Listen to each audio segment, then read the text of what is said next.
This video is for entertainment and educational purposes only.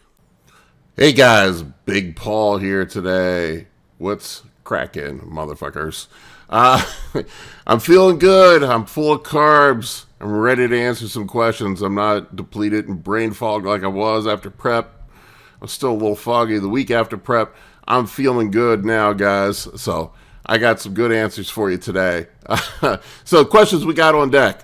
Masteron or equipoise with a Test NPP cycle, creating a show quality definition, how to protect your heart and kidneys while on gear, what foods I primarily eat, do I use carb cycling year round, and should you use orals every day for a shorter cycle or a longer cycle, only using them pre-workout. We're going to dig into those in just 1 second.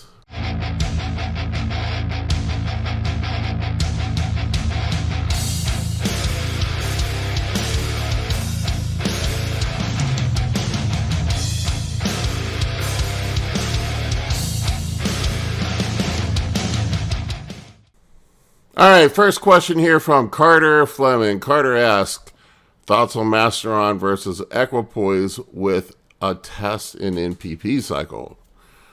I'll be honest with you. My favorite blast for off season is running a test base with nandrolone, usually NPP, sometimes DECA, and a DHT compound. For me, preferably real primobolan, but you could run Masteron instead. I mean, Masteron is essentially poor man's primobolan.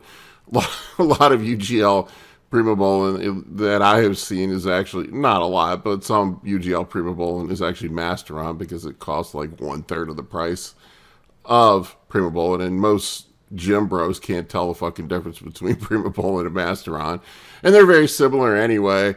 Masteron's a bit weaker, but you know they're molecularly they're very similar, so I don't think most people are going to know the difference between primobolan and Masteron. I mean, you certainly could run equipoise with that. I know a guy who's, you know, a high-level competitive bodybuilder, big motherfucker, way bigger than me, and his favorite off-season cycle is Test, equipoise, and nandrolone. And I did run that for a bit last year, and I gained quite a bit off of it. It did get a bit estrogenic, and the reason why I don't like running equipoise with testosterone and nandrolone is because all three compounds, while they don't convert at the same rate. They all three do convert to estrogen. They all have an aromatization component to them. So whereas if you run primobolan with the testosterone or Masteron, whatever you want to use, with the testosterone and nandrolone, you have a non-aromatizing compound that actually will probably soak up some of the aromatization with the other compounds that probably keep you leaner and harder. You probably get more size out of, if you can tolerate the higher estrogen, out of the equipoise test and NPP cycle. So really, they're both fine options for the off-season.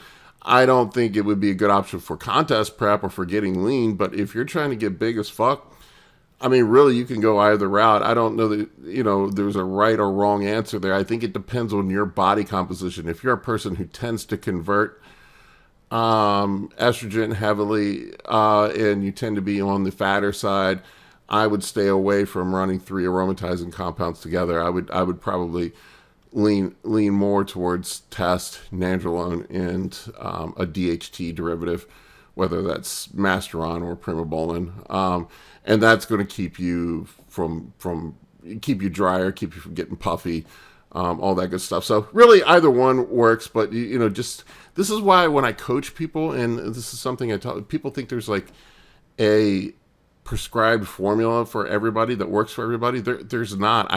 What the cycles I run with people and the macros that I run with people are wildly different from person to person. Sometimes we'll start off at a similar place, but as I go through coaching people and figure out what works for their body, it's wildly different from person to person. So we adjust based on how a person responds. So that's something important to think about. So if you're working with a coach that just has a cookie cutter program and does the same thing for you that he does for himself, that's probably not good. Not a good thing. They're not thinking things through. So really, it's person dependent. Everybody responds differently. Hopefully that answers your question. All right, next one here we have is from Luke Ethington Sr. He goes, I'm interested in your most effective methods for creating a show quality definition later in the prep. Water manipulation, salt, diuretics, other protocols, etc. All right, so here's my thing on this dude. There is no magic trick you can work at the end if you aren't at a low body fat. People are looking for some slick trick they can run at the end to compensate for being fat and for slacking on the contest prep, and there just really is nothing. The water manipulation, diuretics, or whatever, that might give you an extra, let's say 5% at the end, which can be the difference between winning a show and coming in second place. That's for sure. But really the biggest and most impactful thing that you can do is just to be in shape coming in at the end. Try to be completely ripped and ready to go 2 weeks out, a week and a half, 2 weeks out. Follow the diet, do the cardio, do whatever your coach tells you, be ready to go, and don't get fat in the off season. I think that's another thing. That's a mistake I made in the past, and that I didn't get too fat this past off season. So contest prep was a breeze this year. Really was. This was the easiest contest prep I ever done, and I was the leanest I've ever been. And I just breezed right through contest prep. And I attribute that to not getting too fat in the off season. Hopefully I'll maintain that this year. I've been eating a few extra things this week, but I think that's probably the most important thing that you can do is just to stay lean. Now at the end, there really people glamorize and over sensationalize peak week. There really isn't. The hard work is done by the time you get to peak week. The only thing that's hard about peak week is dropping water the last day before the show. That does kind of suck. I hate being thirsty. I love drinking a shit ton of water, and then drinking 6-8 ounces of water per meal. When you're eating 6 meals a day of dry ass food, it sucks. I'll tell you that. But other than that, peak week there's just no magic to it. You carb up, you water deplete, you do your show. I mean, that's really it. I mean, otherwise it's you deplete before you do your carb up. A couple of days of depletion. You eat some carbs, you fill up, you drop some water on Friday, and do the show on Saturday. That's it. It's not, people make it out to be there's some super secret to it. I think the people that overcomplicate it are the ones that come in looking like shit. We keep things pretty simple. I mean, I keep things simple with people. Justin kept things simple with me. This honestly was the first year that I've ever used a diuretic, and I only used half of a hydrochlorothiazide the night before the show, and honestly, I didn't even need it. I think I was too dry on stage. So I've never even used a diuretic before. This is the first time ever, and I've been pretty dry and ripped on stage. So I don't know. There really isn't. Now I do think there, compound choice, how you manipulate your diet. I think through the first 14 weeks of prep, not the last 2 weeks, I think that does make a difference. I do think carb cycling has some benefits to it. I think making proper compound choices, running smart cycles makes a difference. How you deploy your cardio, what fat burners you use. Now, those things all do make a difference in getting in shape. But ultimately, it's just being lean and have a low body fat when you get into that last part of the stage. That's how you look dry and peeled. All right, next question here. The best methods, supplements, food, etc., for protecting your heart, liver, and kidneys. I have said this one a million times, and I think it's worth saying a million times again, and that's why I picked this question, because it always bears, or it's worth repeating. It's the protecting the big thing that you see that kill bodybuilders. Number one is cardiovascular events. You think about all the guys that have died: Sean Roden, Dallas McCarver, what's his name? Cedric McMillan that died recently.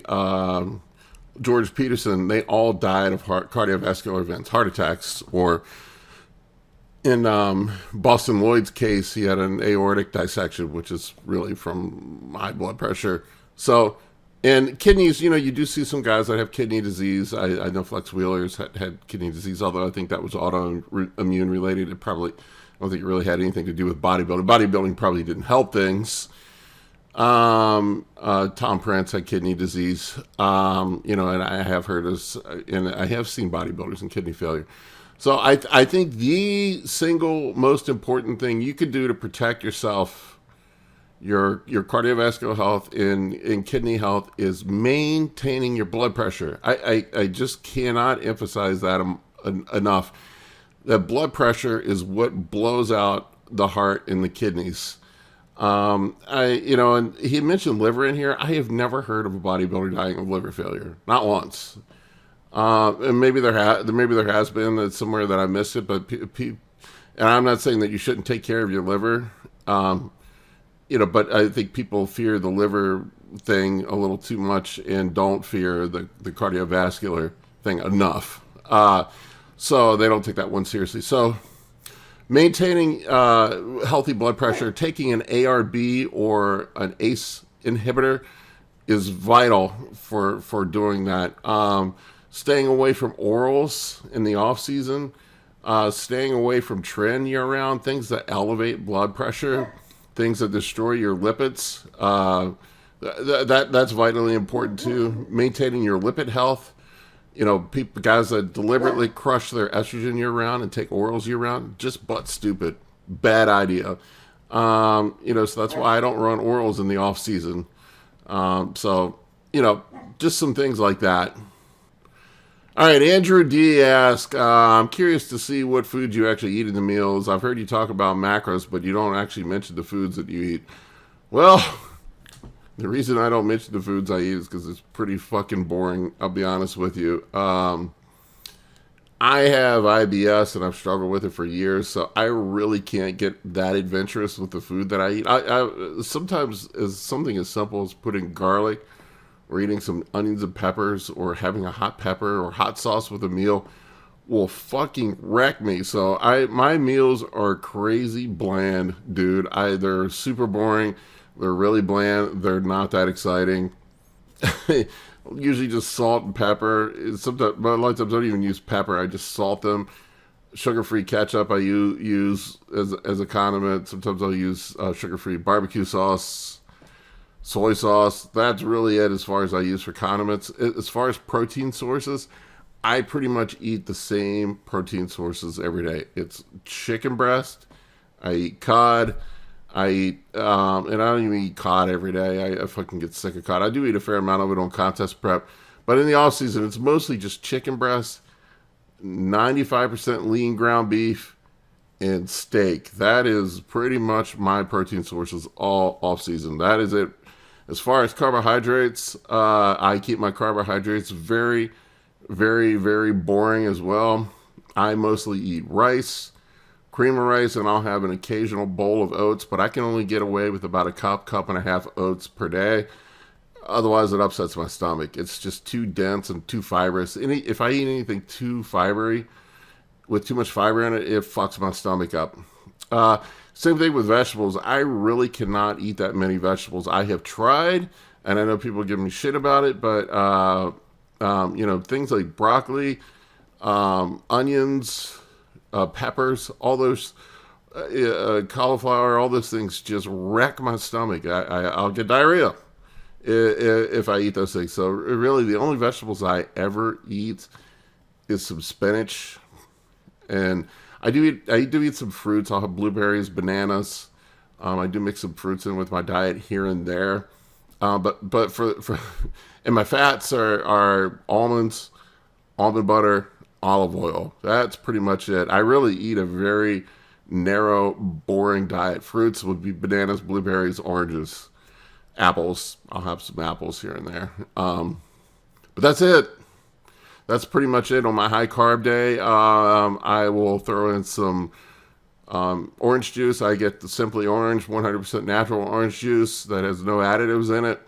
It's not concentrate. I will eat pure organic jam. I'll put that on my cream of rice. Sometimes I will have apple pie filling or cherry pie filling, just some sort of pie filling. I usually get the organic pie filling. It's usually sweetened with either sugar or dextrose, and then the occasional Captain Crunch. Captain Crunch is kind of my trademark, but I joke about the Captain Crunch, but I will have one serving of it, one bowl of it on my high day, and the rest of it just comes from the other sources, to be honest with you. Cheat meal, when I go out for a cheat meal, I'm pretty boring on the cheat meal. I have about 3 cheat meals that I eat. I eat the same things just over and over and over again. I go to Texas Roadhouse. I'll get a steak and a potato, and usually they're chili. I'll dump the chili on the potato. That's pretty much it there. I will get kebabs. I'll get beef, chicken kebabs with rice. Occasionally I'll go to Five Guys, get a hamburger and fries. Usually I'm a McDonald's guy. I'll go to McDonald's and get the McDoubles. I'll get 3 McDoubles. I don't get the fries. I'm not a big fry guy. I don't know. I think people laugh at me when I say that. I'll occasionally eat some, like after shows, like a couple weeks after show, I'll have sweet tooth and I'll eat some desserts, but then that kind of goes away on cheat meals. But that's pretty much my cheat meals. I rotate between those 3 things. My daughter likes to go to Silver Diner. When I go there, I'll usually just get the turkey dinner, which is just turkey, mashed potatoes, and vegetables. Pretty fucking boring. But that's it. That's my diet. It's pretty lame. It's pretty boring. I mean, you could get a lot more creative than I can. I with my clients, my coaching clients, I give them I give them macros and an approved food list, and they can fill in whatever foods they want with their diet. As long as they're hitting their macros, I really don't fucking care. At the end of the day, it's net energy balance, and as long as the macros are correct, that's it.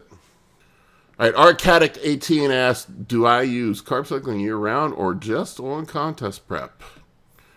No, I do it year-round. I run it. I run it in the off season. I run it. 365 days a year. I mean, with the exception of when I'm on vacation, then it's just kind of eat what the fuck ever. But yeah, I run carb cycling year round. It works great in the off season. It works. I put a video up about fat loss with carb cycling. I'm going to do one up about muscle gain with carb cycling here soon. And it just works fantastic. The nice thing with the off season, so what it does, instead of blasting high amounts of food 7 days a week, you'll have a couple days a week, maybe 2 or 3 if you're really pushing it, where you're going very hypercaloric. And I think what ends up happening when guys are blasting high amounts of food 7 days a week, you just really raise insulin resistance quickly. And your body just stops responding. You get fat, you get bloated, you start accumulating visceral fat, you get the bubble guts because you're not digesting. So that is the advantage, I think, of running carb cycling in the off season, is just allowing yourself a break here and there where you run a low day, where you're maybe right at maintenance or slightly isocaloric, where you're allowing your stomach a break and resetting your insulin sensitivity. So that is a nice little thing. And then you run a couple medium days which are slightly hypercaloric, and then you'll run your couple high days a week where you're really hypercaloric, and you'll do those at very low fat, high carbohydrate with a cheat meal at the end of the day, and you do some insulin on those days, and those are your hypertrophy days. So, and it maintains insulin sensitivity, keeps your stomach working well, and allows you to keep blasting for longer. So that is the advantage of doing carb cycling in the off season. All right, last question here from Linus Jacobson. Linus said, when using orals, do you think it's best to take them every day for shorter cycles, or run them only pre-workout and do a longer cycle with them? Well, everybody knows I'm not a fan of orals, mainly for me because they fuck up my stomach. I do use them pre-contest. I have occasionally used them on and off-season blasts. But they just mess my stomach up, and if you can't eat, you can't grow.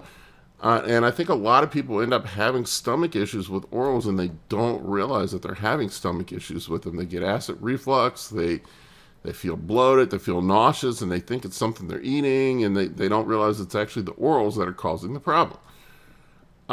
So I have run them in off season, and I'll occasionally do it. And and here's what I'll do if I'm running orals in the off season. So first of all, let's back up for a second. Let's think about why you would run an oral. For contest prep, the reason why you're running an oral at the end of contest prep is for two reasons. One, for improved body composition, and then for CNS stimulation. So like you're getting towards the end and you can't motivate yourself to lift weights anymore, and your CNS is crapping out. Something like halo test that's going to provide a lot of CNS stimulation will get you over the hump. I had definitely found that out this year. My weights were starting to go backwards, and then I started going forward again with halo testing, which increases force production, which is it has to be through CNS stimulation, similar to Anadrol, but without the water weight that Anadrol has with it. So that is, one purpose. So in the off season, really the only reason we would use an oral, we don't care about body composition so much. The only reason we would probably use an oral in the off season is if we needed something to motivate force production to get a little bit stronger, if really to bust past a plateau, so you're stuck at a strength plateau, which is more so important to strength athletes than bodybuilders. But sometimes with bodybuilding, you want to get a little bit stronger for progressive overload or whatever. But I think the time to use an oral, people use it at the exact wrong time. They like to run them at the front of the cycle, which is just, there's no point in running in the cycle. Any stimulation at the front of the cycle, when you haven't been running gear or high amounts of gear, is going to provide results. So you don't need to front load orals. The time to use them would probably be in the last 3 to 4 weeks of a cycle. When you're stuck, you're not progressing anymore. You need to progress. And I do like to limit the days that I use them. I only use them on, as you mentioned here, pre-workout. So I'm limiting the negative effects of the orals that they have on the liver and on my stomach, my gut health. So I would run them pre-workout.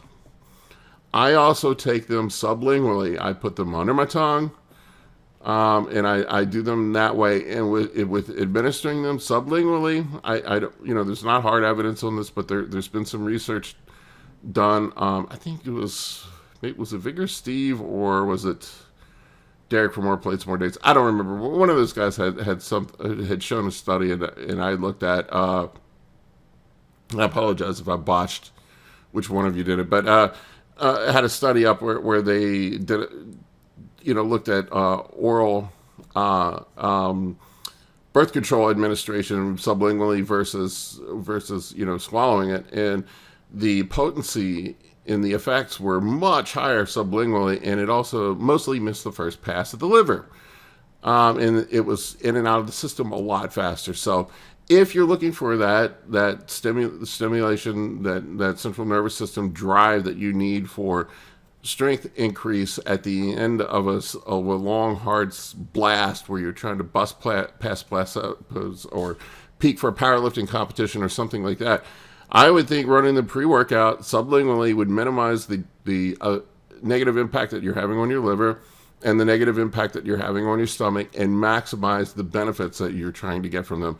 So that's how I would run them. And I may not even run them every day I lift, only on body parts that I'm struggling with. So maybe 4 or 5 days a week for the last 4 to 6 weeks of a long, hard off-season blast, and that way you can minimize the effects. And because it does seem to increase the potency of it, you don't need as much. So instead of having to run 100 milligrams of Anadrol, maybe you can get away with 50 and cause less stress to your liver and less harm to your stomach. So, this, once again, I'm speculating about all this stuff, but that seems to, logically thinking through it, that seems to be what would be getting the maximum benefit with the minimum amount of damage or cost. And that's how I would do it. That's my 2 cents. All right, guys, that's all I got today. I ask you to check out my sponsor, First Detachment Nutrition.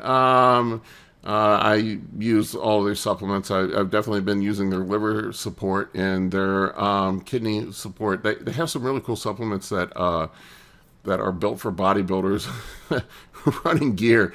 The first supplement company I've seen to do that. So if you want to go over there, I have the discount code in my